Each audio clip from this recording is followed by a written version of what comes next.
Harry Potter dan Kamar Rahasia. Bab 4. The Flourish and Plots. Hidup di The Barrow sama sekali berbeda dengan hidup di Private Drive. Keluarga Dursley menghendaki segalanya rapi dan teratur. Rumah keluarga Weasley penuh dengan hal-hal aneh dan tak terduga. Harry kaget sekali ketika pertama kali dia melihat ke dalam cermin di atas tungku di dapur dan cermin itu berteriak, "Masukkan ke mejamu yang rapi." Hantu di loteng melolong dan menjatuhkan pipa setiap kali dia merasa suasana terlalu sepi. Dan ledakan-ledakan kecil dari kamar Fred dan George dianggap normal. Meskipun demikian, yang bagi Harry luar biasa tentang hidup di rumah keluarga Weasley bukanlah cermin yang bisa bicara ataupun si hantu bising, melainkan kenyataan bahwa semua orang di rumah itu tampaknya menyukainya. Mrs. Weasley meributkan kaos kaki Harry dan berusaha memaksanya tambah 3 kali setiap makan. Mr. Weasley ingin Harry duduk di sebelahnya di meja makan, supaya dia bisa membombardirnya dengan pertanyaan-pertanyaan tentang hidup bersama Muggle. Memintanya menjelaskan bagaimana bekerjanya hal-hal seperti steker listrik atau sistem pos. Mengagumkan. Cerdik betul. Berapa banyak cara yang telah ditemukan Muggle untuk bisa hidup tanpa sihir? Katanya setelah Harry menjelaskan bagaimana menggunakan telepon. Harry mendapat berita dari Hogwarts pada suatu pagi yang cerah, kira-kira seminggu setelah dia tiba di The Barrow. Ketika dia dan Ron turun untuk sarapan, Mr. dan Mrs. Weasley serta Ginny sudah duduk di meja dapur. Begitu melihat Harry, Ginny tak sengaja menjatuhkan mangkuk buburnya ke lantai, menimbulkan bunyi berkelontang yang sangat keras. Ginny kelihatannya jadi sangat mudah menjatuhkan barang-barang setiap kali Harry masuk ruangan. Dia menyusup ke bawah meja untuk mengambil mangkuknya dan muncul lagi dengan wajah berpendar merah seperti matahari yang sedang terbenam. Berpura-pura tidak melihat semua ini, Harry duduk dan mengambil roti panggang yang ditawarkan Mrs. Weasley. Ini surat dari sekolah? Kata Mr. Weasley, menyerahkan amplop perkamen kekuningan yang sama kepada Harry dan Ron, yang alamatnya ditulis dengan tinta hijau. Dumbledore sudah tahu kau di sini, Harry. Orang itu tahu segalanya. Kalian berdua juga dapat surat. Katanya menambahkan ketika Fred dan George muncul, masih memakai piyama. Selama beberapa menit, suasana sunyi ketika mereka semua membaca surat mereka. Surat Harry memberitahunya agar naik Hogwarts Express seperti biasanya dari stasiun King's Cross pada tanggal 1 September. Juga ada daftar buku-buku baru yang diperlukannya untuk tahun ajaran berikutnya.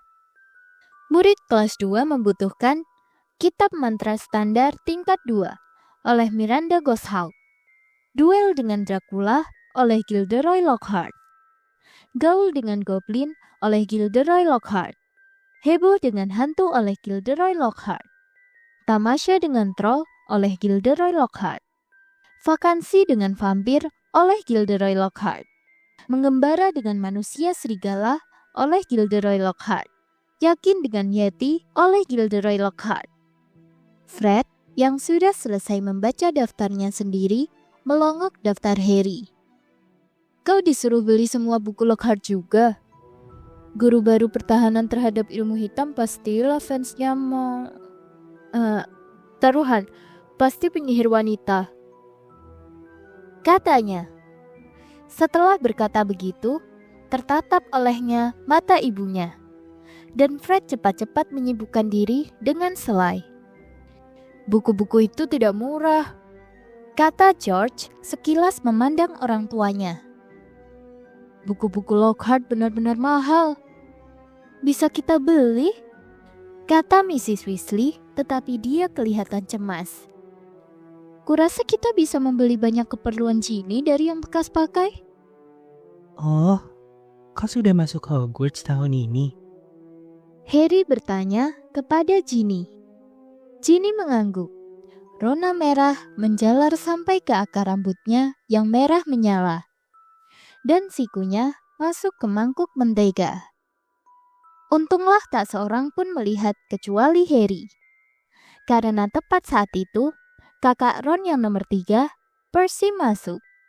Dia sudah berpakaian. Lencana prefek Hogwarts-nya disematkan ke baju rajutannya. Selamat pagi semua. Kata Percy cepat. Hari yang indah, ha? Dia duduk di satu-satunya kursi yang tersisa. Tetapi langsung melompat berdiri lagi, menarik dari bawahnya kemoceng yang bulu abu-abunya sudah lusuh. Paling tidak semula Harry menyangka itu kemoceng. Sampai dilihatnya, kemoceng itu bernapas. "Errol," kata Ron, mengambil burung hantu yang lemas itu dari tangan Percy dan menarik keluar sepucuk surat dari balik sayapnya. "Akhirnya, dia membawa balasan Hermione.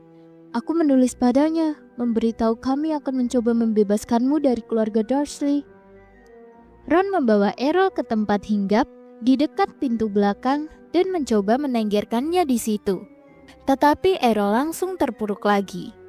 Akhirnya Ron membaringkannya di atas papan pengering seraya bergumam, "Kasihan." Kemudian dirobeknya sampul surat Hermione dan dibacanya suratnya keras-keras. "Halo Ron, dan Harry kalau ada. Kuharap segalanya berjalan lancar, dan Harry baik-baik saja. Dan kau tidak melakukan sesuatu yang melanggar hukum untuk membebaskannya, Ron. Karena itu akan menyulitkan Harry juga. Aku cemas sekali, dan kalau Harry tak apa-apa, tolong segera beritahu aku. Tapi mungkin lebih baik kau gunakan burung hantu yang lain. Karena kalau sekali lagi disuruh mengirim surat, kurasa burung hantu yang ini lewat deh. Aku sibuk sekali belajar, tentu saja." "Bagaimana mungkin? Kita kan sedang libur," kata Ron ngeri. "Dan kami akan ke London Rabu depan untuk membeli buku-buku baruku. Bagaimana kalau kita bertemu di Diagon Alley? Beritahu aku apa yang terjadi, begitu kau sempat. Salam hangat dari Hermione." "Wah, kita bisa sekalian pergi dan membeli semua kebutuhan kalian kalau begitu," kata Mrs. Weasley mulai membereskan meja. "Apa yang akan kalian lakukan hari ini?" Harry, Ron, Fred, dan George sudah merencanakan akan ke lapangan terbuka kecil milik keluarga Weasley. Tempat itu dikelilingi pepohonan sehingga tidak kelihatan dari desa di bawah. Itu berarti mereka bisa berlatih Quidditch di sana, asal mereka tidak terbang terlalu tinggi. Mereka tidak bisa memakai bola Quidditch yang sesungguhnya, karena akan sulit menjelaskannya kalau bola itu lolos dan terbang di atas desa. Sebagai gantinya, mereka saling melempar apel untuk ditangkap. Mereka bergiliran menaiki Nimbus 2000 Harry, sapu yang sangat hebat. Sapu tua Ron, bintang jatuh. Sering sekali didului kupu-kupu yang lewat. 5 menit kemudian, mereka mendaki bukit dengan sapu di atas bahu. Mereka sudah menanyai Percy kalau dia mau ikut, tetapi Percy mengatakan dia sangat sibuk. Sejauh ini, Harry cuma bertemu Percy pada waktu makan. Dia berkurung terus di kamarnya. "Pengen tahu deh, dia sebetulnya ngapain sih? Tidak biasanya dia begitu. Hasil ujiannya keluar sehari sebelum hasil kalian diumumkan. 12 OWL. Dan dia nyaris tidak kelihatan senang," kata Fred sambil mengerutkan kening. "Ordinary Wizarding Levels. Level sihir umum. Bill dapat 12 juga. Kalau tidak hati-hati, kita akan punya ketua murid satu lagi dalam keluarga. Malu betul kita," George menjelaskan, melihat wajah kebingungan Harry. Bill adalah putra sulung keluarga Weasley. Dia dan adiknya, Charlie, sudah lulus dari Hogwarts. Harry belum pernah bertemu mereka berdua. Tetapi dia tahu Charlie ada di Rumania, mempelajari naga. Dan Bill di Mesir, bekerja untuk bank penyihir, Green Gods. Entah bagaimana, Mom dan Dad akan bisa membelikan semua keperluan sekolah kita tahun ini. 5 set buku-buku Lockhart. Dan Ginny perlu jubah dan tongkat dan macam-macam lagi, kata George setelah diam sesaat. Harry diam saja. Dia merasa agak tidak enak. Tersimpan di dalam ruangan besi bawah tanah di Green Gods di London, ada sejumlah harta peninggalan orang tuanya. Tentu saja, hanya di dunia sihir dia punya uang. Kau tidak bisa menggunakan galeon, sikel, dan nut di toko magel. Dia tak pernah menyebut-nyebut simpanannya di Green Gods kepada keluarga Dursley. Dia memperkirakan penolakan mereka terhadap segala sesuatu yang ada hubungannya dengan sihir, tidak mencakup setumpuk besar emas. Mrs. Weasley membangunkan mereka semua pagi-pagi Rabu berikutnya. Setelah dengan cepat melahap sarapan berupa 6 sandwich daging asap untuk masing-masing, mereka memakai mantel dan Mrs. Weasley mengambil vas bunga dari rak di atas tungku dapur, lalu mengintip ke dalamnya. Oh, sudah hampir habis, Arthur. Kita harus beli lagi hari ini. Ah, kamu lebih dulu. Kau duluan, Harry. Katanya menghela napas. Dan dia menyodorkan vas itu kepada Harry. Harry bingung memandang mereka semua mengawasinya. Apa yang harus aku lakukan? Katanya tergagap. Dia belum pernah bepergian dengan bubuk flu, kata Ron tiba-tiba. Sorry Harry, aku lupa. Oh, belum pernah. Jadi bagaimana kau bisa sampai ke Diagon Alley untuk membeli keperluan sekolahmu tahun lalu? Kata Mr. Weasley. Aku naik kereta bawah tanah. Oh ya? Apa ada eskavator? Bagaimana caranya? Kata Mr. Weasley ingin tahu. Tidak sekarang, Arthur. Bubuk flu jauh lebih cepat, nak. Tapi entahlah, kalau kau belum pernah. Kata Mrs. Weasley. Tidak apa-apa, Mom. Harry, lihat kami dulu. Kata Fred. Fred mengambil sejumput bubuk berkilau dari vas bunga, melangkah ke perapian dan menaburkan bubuk itu ke nyala api. Dengan deru keras, api berubah menjadi hijau zamrud dan menjulang lebih tinggi dari Fred yang melangkah ke dalamnya sambil berteriak, Diagon Alley! Dan langsung menghilang. Ngomongnya harus jelas, nak. Mrs. Weasley memberitahu Harry ketika George memasukkan tangan ke dalam vas. Dan keluarnya harus di perapian yang benar. Oh, di mana? Tanya Harry gugup ketika api menderu dan melenyapkan George dari pandangan juga. Iya, ada banyak perapian penyihir yang bisa dipilih kan? Tapi asal kau ngomongnya jelas. Dia akan baik-baik saja, Molly. Jangan terlalu cemas. Kata Mr. Weasley sambil menjemput bubuk flu juga. Tapi kalau dia tersesat, bagaimana kita harus menjelaskan kepada bibi dan pamannya? Mereka tidak akan keberatan. Dudley akan menganggapnya lucu sekali kalau aku tersesat di terowong asap. Jangan khawatir. Harry menenangkannya. Baiklah, kalau begitu kau berangkat sesudah Arthur. Kata Mrs. Weasley. Setelah masuk perapian, katakan kemana tujuanmu. Dan rapatkan sikumu. Ron menasihati. Dan pejamkan matamu. Kata Mrs. Weasley. Jangan gelisah dan bergerak-gerak. Nanti kau bisa jatuh ke perapian yang salah. Kata Ron. Tapi jangan panik dan buru-buru keluar juga. Tunggu sampai kau melihat Fred dan George. Sambil berusaha keras mengingat semua ini, Harry mengambil sejumput bubuk flu dan berjalan ke perapian. Dia menarik napas dalam-dalam, menaburkan bubuk ke nyala api dan melangkah masuk. Apinya terasa bagai angin hangat. Harry membuka mulut dan langsung tertelan olehnya banyak abu panas. Diagon Alley. Katanya terbatuk. Rasanya seakan Harry tersedot lubang yang besar sekali. Dia seperti berpusar sangat cepat. Deru keras memekakan telinganya. Dia berusaha agar matanya tetap terbuka. Tetapi pusaran api hijau membuatnya pusing. Sesuatu yang keras menyodok sikunya dan Harry segera merapatkannya ke tubuhnya. Masih terus berpusar, terus. Sekarang rasanya ada tangan-tangan dingin menampar mukanya.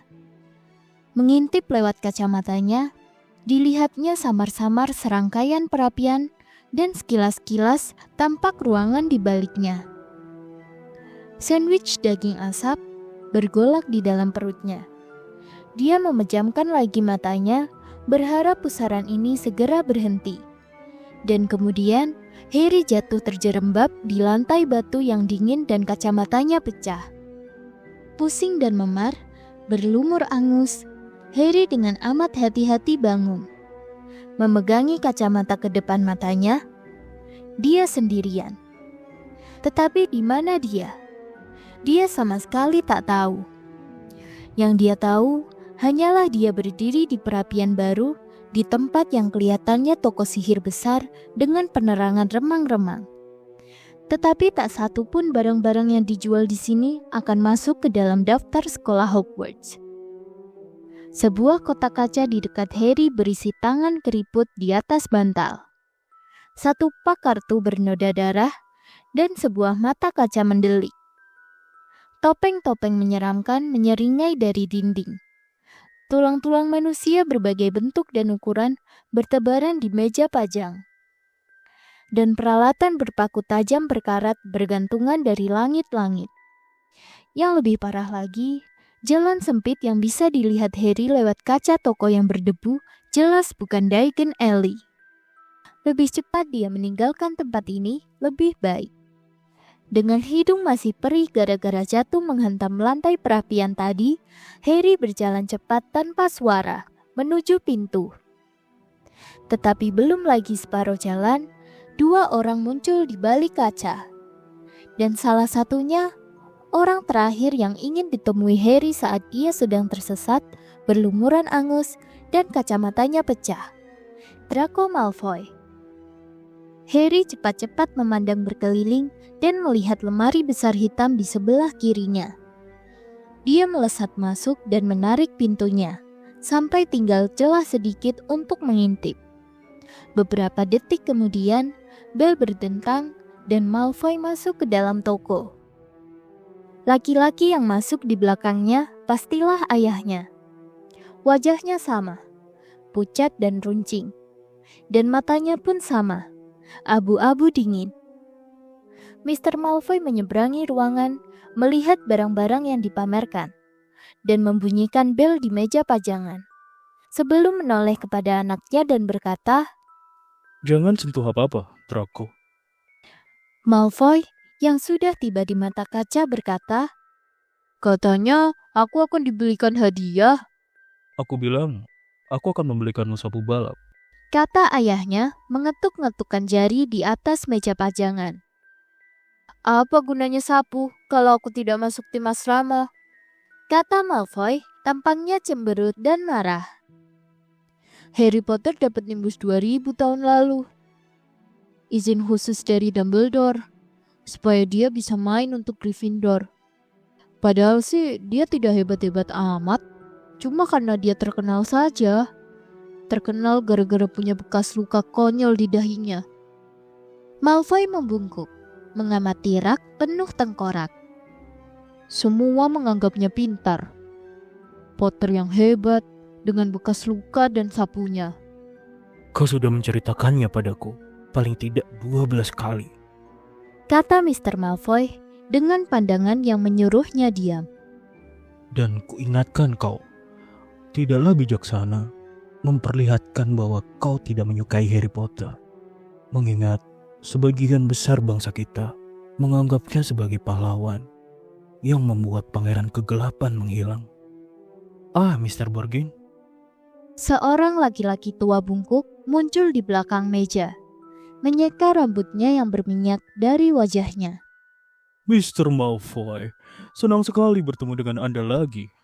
Kata Mr. Borgin dengan suara selicin rambutnya.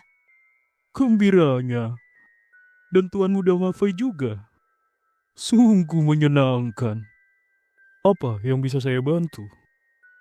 Harus saya tunjukkan kepada Anda. Baru datang hari ini. Dan harganya pun sangat bersaing. Aku tak mau beli hari ini, Mr. Borgin. Aku mau jual. Kata Mr. Malfoy. Jual? Senyum agak memudar dari wajah Mr. Borgin. Kau sudah dengar tentunya bahwa Kementerian Sihir melakukan razia lagi. Kata Mr. Malfoy mengeluarkan gulungan perkamen dari saku dalamnya dan membukanya untuk dibaca Mr. Borgin. Aku punya beberapa barang di rumah yang bisa bikin aku malu kalau kementerian datang. Mr. Borgin menjepitkan kacamata tanpa gagang ke hidungnya dan membacanya. Kementerian tidak akan menyusahkan Anda, Sir, tentunya. Mr. Malfoy mencibir. Aku belum didatangi. Nama Malfoy masih dihormati. Tapi kementerian semakin suka mencampuri urusan orang lain. Ada desas-desus tentang adanya undang-undang perlindungan magel baru. Tak diragukan lagi si kutu busuk goblok pecinta magel, Arthur Weasley, berada di belakang semua itu. Harry berang sekali. Dan seperti yang kau lihat, beberapa racun ini bisa kelihatan. Saya mengerti, Sir. Tentu saja. Kata Mr. Borgin. Coba saya lihat. Boleh aku membeli itu? Sela Draco menunjuk tangan keriput di bantal. Ah, tangan kemuliaan. Kata Mr. Borgin meninggalkan daftar Mr. Malfoy dan bergegas mendatangi Draco. Taruh lilin dan lilin ini hanya akan memberikan cahaya kepada pemegangnya. Sahabat terbaik para pencuri dan penjara. Selera anak Anda hebat, Sir. Kuharap anakku akan menjadi lebih dari pencuri atau penjara, Borgin. Kata Mr. Malfoy dingin. Dan Mr. Borgin buru-buru berkata, Saya tidak bermaksud menyindir, Sir. Meskipun kalau angka-angkanya tidak bertambah baik, mungkin dia hanya pantas menjadi pencuri dan penjara. Kata Mr. Malfoy lebih dingin lagi. Bukan salahku. Semua guru punya anak emas. Si Hermione Granger. Bantah Draco. Kukira kau akan malu bahwa anak perempuan yang bukan berasal dari keluarga sihir mengalahkanmu dalam segala ujian. Tukas Mr. Malfoy. Hah, Kata Harry dalam hati. Senang melihat Draco kelihatan malu dan marah. Di semua tempat sama. Darah penyihir nilainya sudah berkurang di mana-mana. Kata Mr. Borgin dengan suaranya yang licin. Bagiku tidak. Kata Mr. Malfoy, cuping hidung panjangnya mekar. Bagi saya juga tidak, Sir. Kata Mr. Borgin membungkuk rendah. Kalau begitu, mungkin kita bisa kembali ke daftarku. Aku agak terburu-buru, Borgin. Aku ada urusan penting di tempat lain hari ini. Kata Mr. Malfoy. Mereka mulai tawar-menawar. Harry mengawasi dengan cemas ketika Draco semakin lama semakin dekat ke tempat persembunyiannya melihat-lihat barang-barang yang dijual. Dia berhenti untuk mengamati gulungan tali panjang untuk menggantung orang dan membaca sambil menyeringai kartu yang disandarkan pada kalung opal yang bagus sekali. Hati-hati, jangan sentuh. Dikutuk. Sampai hari ini, sudah minta korban 19 magel pemiliknya. Draco berbalik dan melihat lemari persis di depannya. Dia mendekat, mengulurkan tangannya ke pegangan pintu. Baik. Ayo, Draco. Kata Mr. Malfoy di meja pajangan. Harry menyeka dahinya ke lengan bajunya ketika Draco berbalik.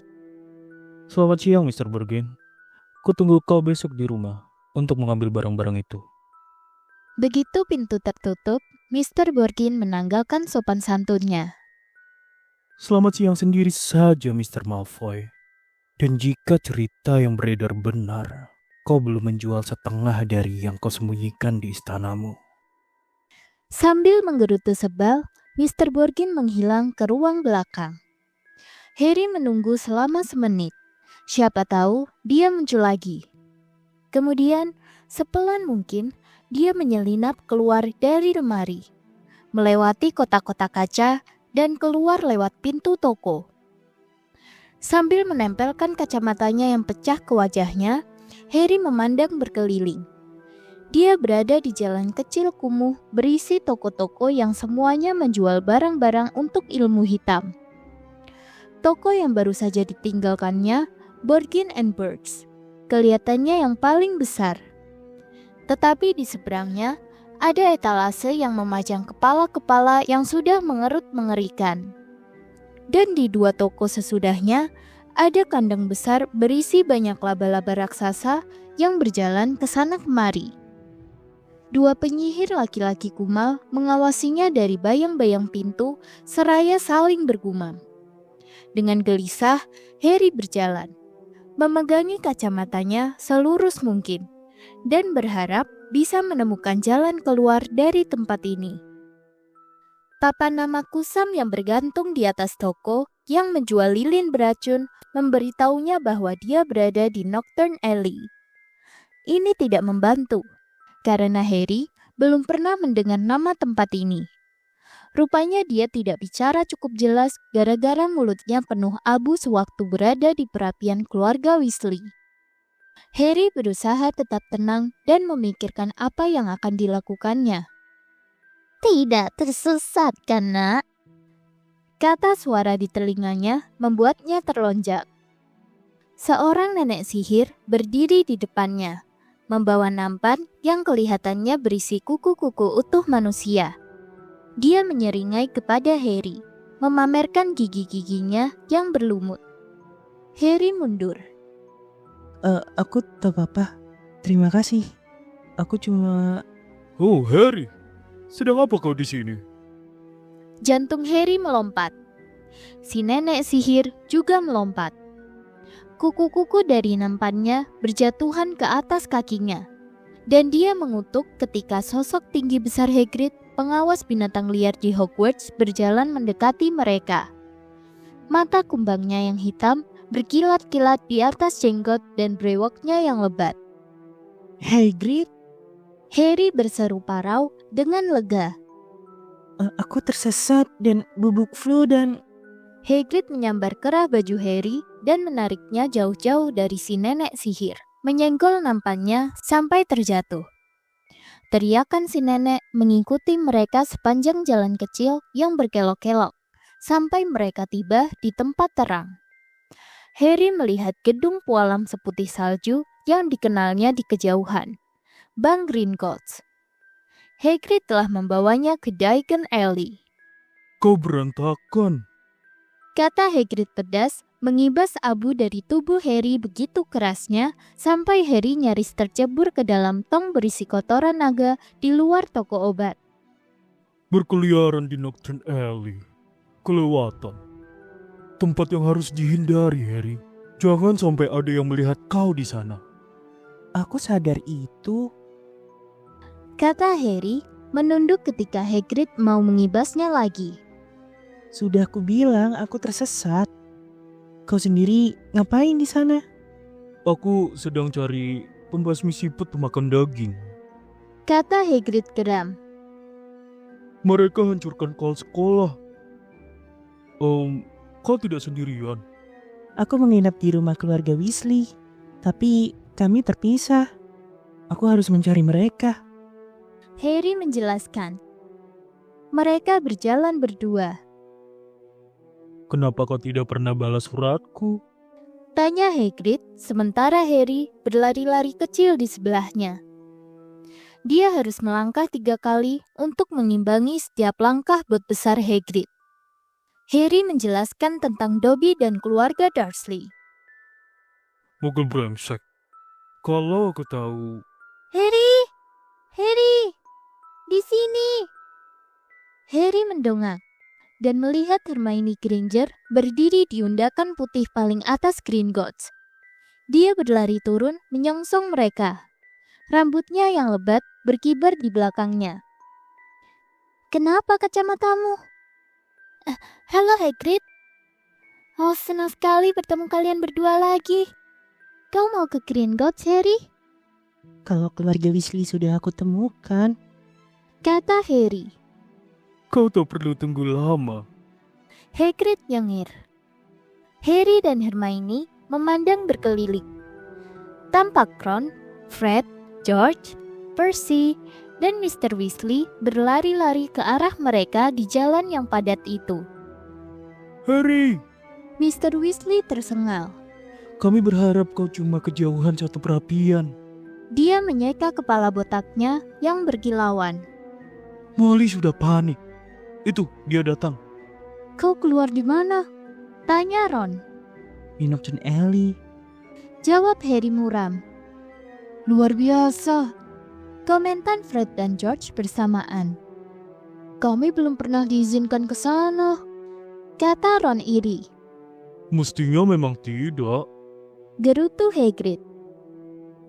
Mrs. Weasley kini sudah kelihatan. Berlari dengan tas tangannya berayun liar di satu tangan. Sementara Ginny bergantung di tangan lainnya. Oh Harry, oh nak, kau bisa tersesat entah di mana. Terengah kehabisan napas, dia menarik keluar sikat pakaian dari dalam tasnya dan mulai menyikat abu yang tidak berhasil dibersihkan Hagrid. Mr. Weasley mengambil kacamata Harry, mengetuknya dengan tongkatnya dan mengambilkannya pada Harry. Sudah seperti baru lagi. Oh, aku harus pergi. Kata Hagrid yang tangannya dijabat erat-erat oleh Mrs. Weasley. Nocturne Alley. Coba kalau kau tidak menemukannya, Hagrid. Sampai ketemu di Hogwarts. Dan dia pergi. Lebih tinggi sebahu dari siapapun juga di jalan yang padat itu.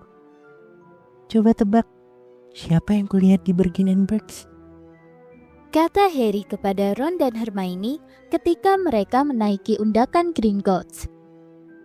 Malfoy dan ayahnya. Apa Lucius Malfoy membeli sesuatu? Tanya Mr. Weasley tajam di belakang mereka. Tidak, dia jual. Ah, jadi dia cemas. Kata Mr. Weasley puas. Oh, ingin rasanya menangkap Lucius Malfoy karena sesuatu. Hati-hati Arthur, kata Mrs. Weasley tajam. Sementara mereka dipersilahkan masuk ke bank oleh goblin yang membungkuk di pintu. Keluarga itu bisa bikin masalah. Jangan menyuap lebih daripada yang bisa kau kunyah. Jadi menurutmu aku bukan tandingan Lucius Malfoy? Kata Mr. Weasley jengkel. Tetapi perhatiannya langsung beralih ke orang tua Hermione yang sedang berdiri gelisah di depan meja panjang di dalam aula pualam besar itu, menunggu Hermione memperkenalkan mereka. Wah, kalian magel. Kita harus minum. Apa yang kalian pegang itu? Oh, kalian menukar uang magel. Molly, lihat. Kata Mr. Weasley senang. Dengan bersemangat, ditunjuknya selembar uang 10 pound di tangan Mr. Granger. Sampai ketemu di dalam. Kata Ron kepada Hermione ketika keluarga Weasley dan Harry diantar ke ruangan besi bawah tanah mereka oleh Goblin Gringotts yang lain. Ruangan besi itu dicapai dengan kereta kecil dikendarai Goblin yang meluncur kencang di atas rel kereta kecil melewati lorong-lorong bawah tanah bank. Harry menikmati perjalanannya yang berkecepatan super tinggi menuju ke ruangan besi keluarga Weasley. Ketika ruangan itu dibuka, dia merasa sangat tidak enak. Jauh lebih tidak enak daripada sewaktu dia berada di Nocturne Alley. Hanya ada seonggok kecil sikel perak di dalamnya dan hanya ada sekeping galeon emas. Mrs. Weasley meraba-raba sudut-sudutnya sebelum meraup semuanya ke dalam tasnya. Harry merasa lebih tidak enak lagi ketika mereka tiba di ruangan besinya. Dia berusaha menutupi isinya dari pandangan selagi dia buru-buru memasukkan bergenggam-genggam koin ke dalam tas kulit. Kembali di undakan kolam di luar, mereka berpisah. Percy bergumam tak jelas bahwa dia perlu pena baru. Fred dan George sudah melihat teman mereka dari Hogwarts, Lee Jordan. Mrs. Weasley dan Ginny akan ke toko jubah bekas. Mr. Weasley mendesak suami istri Granger ke Leaky Cauldron untuk minum. Kita semua bertemu di Flourish and Plot sejam lagi untuk membeli buku-buku sekolahmu, kata Mrs. Weasley mengajak Ginny pergi. Dan jangan berani-berani ke Nocturne Alley. Selangkah pun jangan. Dia berteriak kepada punggung si kembar yang menjauh. Harry, Ron dan Hermione berjalan menyusuri jalan batu berkelok. Uang emas, perak, dan perunggu yang bergemerincing di saku Harry menuntut dibelanjakan. Maka dia membeli 3 es krim stroberi kacang besar yang mereka nikmati dengan gembira sambil berjalan, melihat-lihat isi etalase yang menarik. Ron memandang penuh ingin satu set lengkap jubah Cuddly Cannons di etalase peralatan Quidditch berkualitas sampai Hermione menariknya untuk membeli tinta dan perkamen di toko sebelahnya. Di toko lelucon sihir Gamble and Japes, mereka bertemu Fred, George, dan Lee Jordan yang sedang membeli kembang api awal basah tanpa panas, Dr. Filibuster. Dan di toko kecil barang-barang rongsokan yang penuh tongkat patah, timbangan kuningan yang sudah butut, dan jubah-jubah tua bernoda bercak-bercak ramuan, mereka menemukan Percy yang sedang asyik membaca buku kecil yang sangat membosankan berjudul Prefek yang Meraih Kekuasaan. Telaah tentang para prefek Hogwarts dan karir yang mereka rintis. Ron membaca keras-keras dari sampul belakangnya. Kedengarannya menarik sekali. Pergi sana. Percy membentak. Tentu saja si Percy itu sangat ambisius. Dia sudah merencanakan segalanya. Cita-citanya menjadi menteri sihir. Ron memberitahu Harry dan Hermione pelan ketika mereka meninggalkan Percy bersama bukunya. 1 jam kemudian, mereka menuju Flourish and Blotts. Bukan hanya mereka yang menuju toko buku itu. Ketika sudah dekat, mereka heran sekali melihat gerombolan orang berdesakan di depan pintu mau masuk. Alasan untuk ini dinyatakan oleh spanduk besar yang digelar di antara 2 jendela atas. Gilderoy Lockhart akan menandatangani autobiografinya, Aku yang Ajaib. Hari ini pukul 12.30 hingga 16.30. Kita bisa bertemu dia. Maksudku, hampir seluruh buku yang ada di daftar kita karangannya. Tekik Hermione. Gerombolan orang itu kelihatannya sebagian besar terdiri atas para penyihir wanita seusia Mrs. Weasley. Seorang penyihir pria bertampang bingung berdiri di depan pintu berkata, Tenang ibu-ibu, jangan dorong-dorongan. Awas bukunya ketabrak. Harry, Ron dan Hermione ikut berdesakan masuk.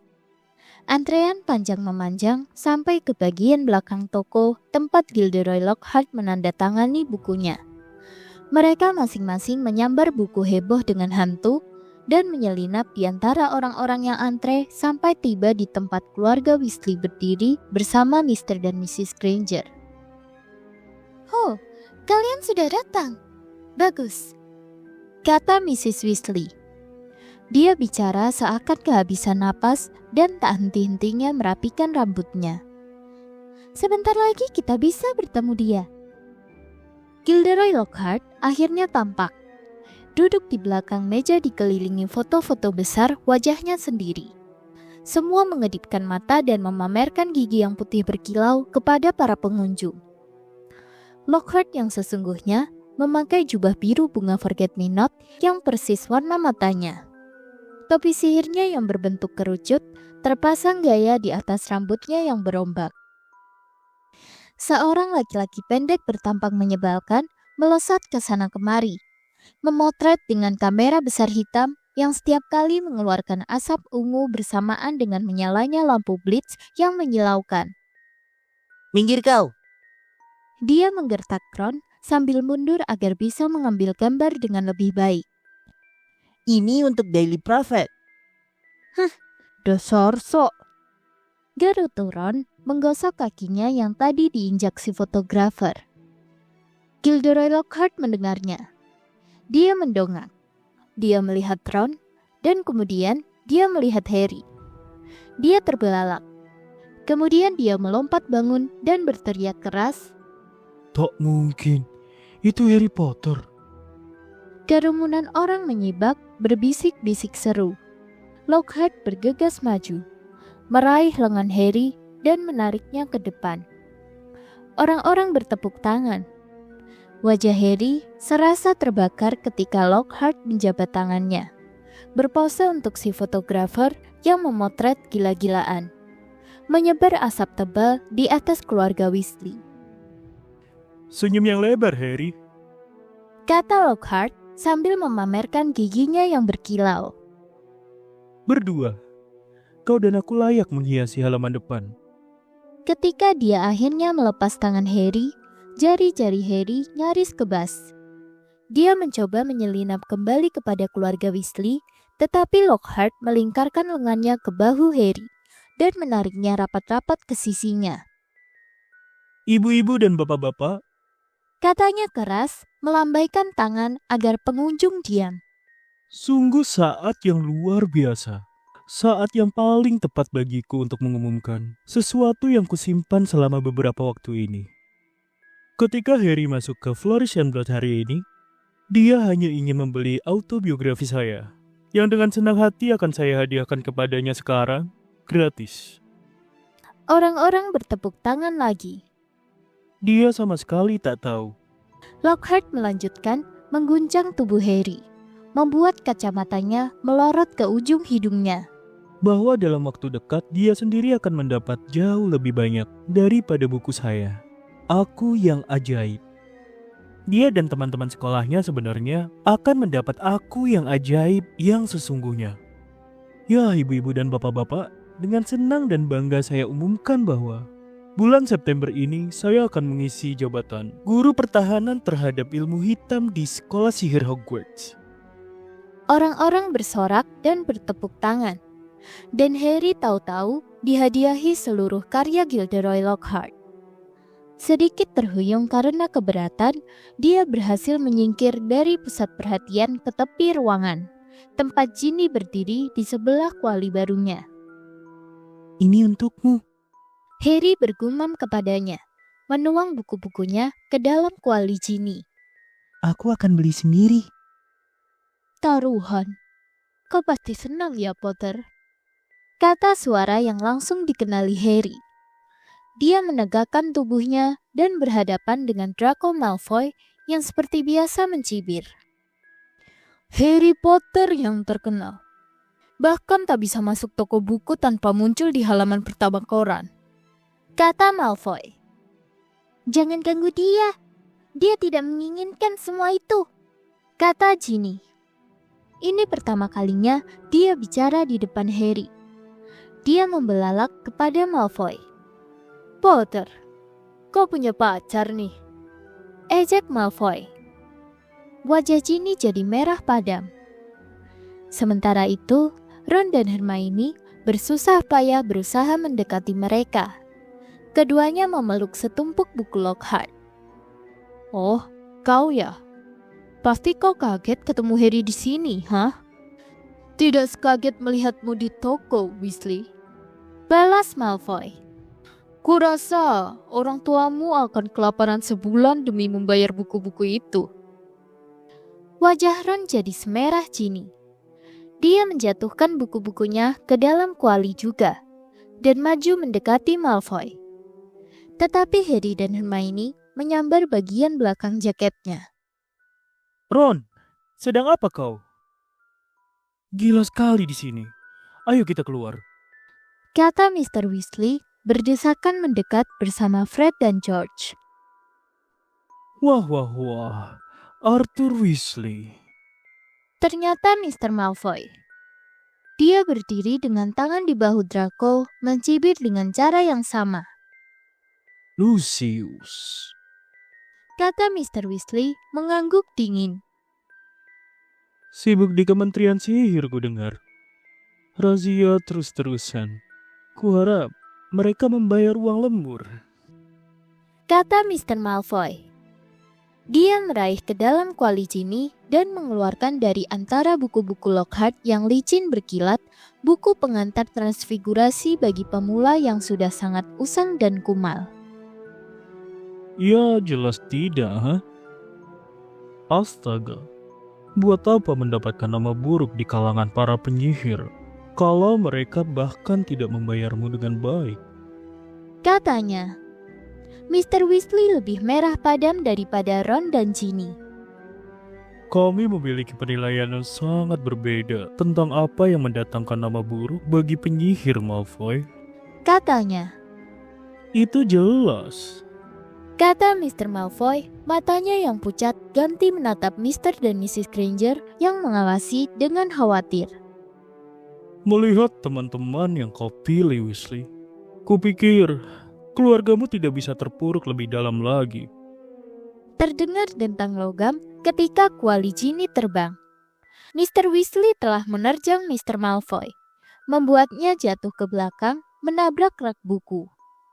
Berpuluh-puluh buku mantra berat berjatuhan mengenai kepala mereka semua. Terdengar teriakan, "Hajar dia, Dad!" dari Fred dan George. Mrs. Weasley berteriak-teriak, "Jangan, Arthur! Jangan!" Orang banyak bergerak mundur, menabrak lebih banyak rak buku. "Bapak-bapak, jangan berkelahi! Tolong jangan berkelahi!" seru pegawai toko.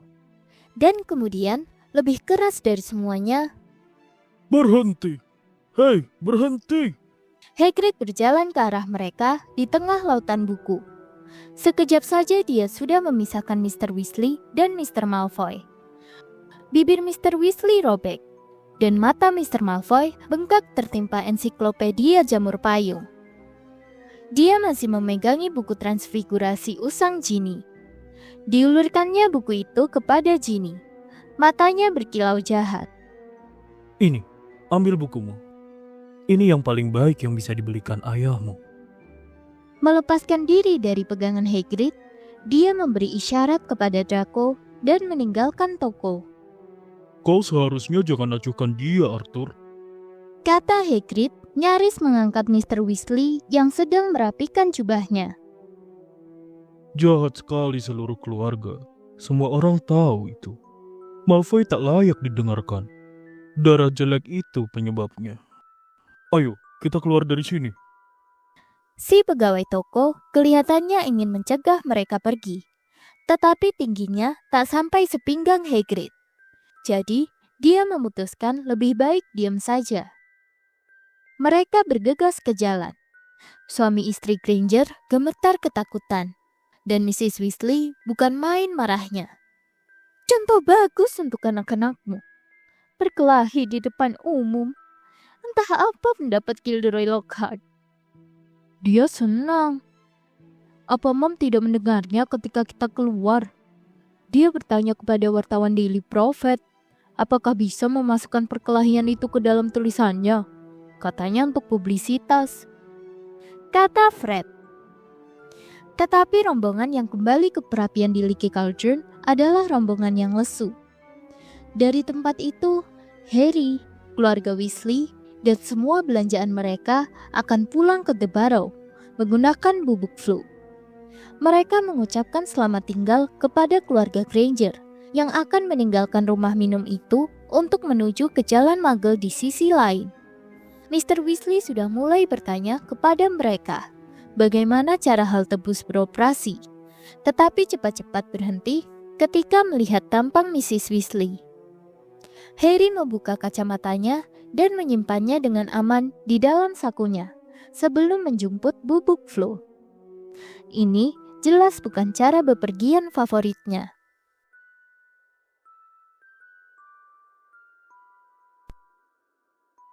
Halo teman-teman, terima kasih sudah menonton video ini. Jangan lupa like, komen, share ke teman-teman kalian, dan subscribe channel ini. Oh iya, kalau mau donasi bisa lewat link Saweria di bawah ini ya, supaya channel kita bisa terus berkembang lagi ke depannya. Terima kasih.